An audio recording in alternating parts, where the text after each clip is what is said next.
How we get from point A to point B is oftentimes overlooked. How many times a day do you use a vehicle for transportation?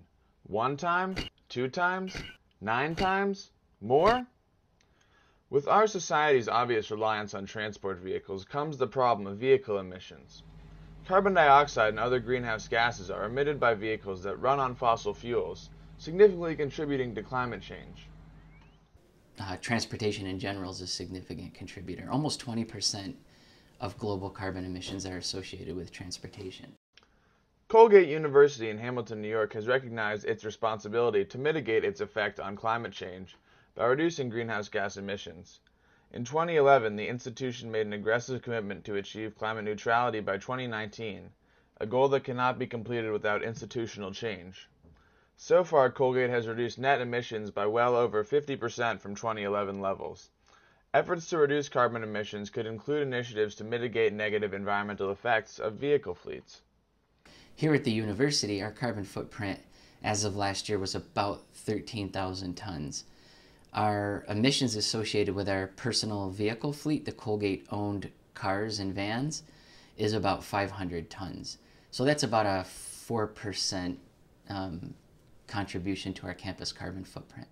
One alternative fuel source that is gaining traction is compressed natural gas, also known as CNG.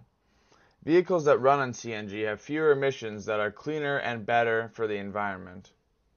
CNG ends up producing about 25% fewer greenhouse gas emissions than traditional vehicles that run on gasoline. Other higher education institutions have already made some switches to CNG. Yale University is one of these.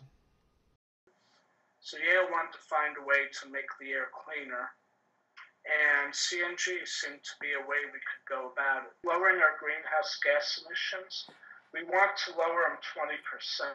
We also, following the university's sustainability mandate, we want to do that, and improving air quality. Through a recent installation of a natural gas pipeline, Colgate University in the Hamilton, New York area has gained access to a steady and constant flow of natural gas, making CNG a possibility for the university and community. However, there are some limitations for implementing a CNG project at Colgate. This includes the construction of a new fueling station, as Hamilton and the surrounding area lack CNG infrastructure. Such construction could cost approximately $1.2 million, which would include a station that could refuel a car overnight and another in approximately 20 minutes. The cost of buying new CNG vehicles or converting services must be taken into account. It generally costs $3,000 to $10,000 to refit CNG vehicles, so it is typically an undertaking for new vehicles. At current prices, CNG is approximately 70% cheaper than regular gasoline, making economic paybacks possible over time. Another limitation of CNG is range. A lack of regional CNG refueling stations limit the range of vehicles for travel. This further reduces the types and purposes of vehicles that can feasibly run on CNG. At Colgate, shop vans would likely be the best candidates to convert to CNG since they would only travel within a 5-mile radius of the station.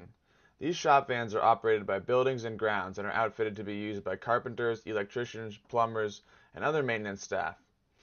With the change in fuel source for 68 shop vehicles, Colgate could decrease emissions by nearly 30 tons each year.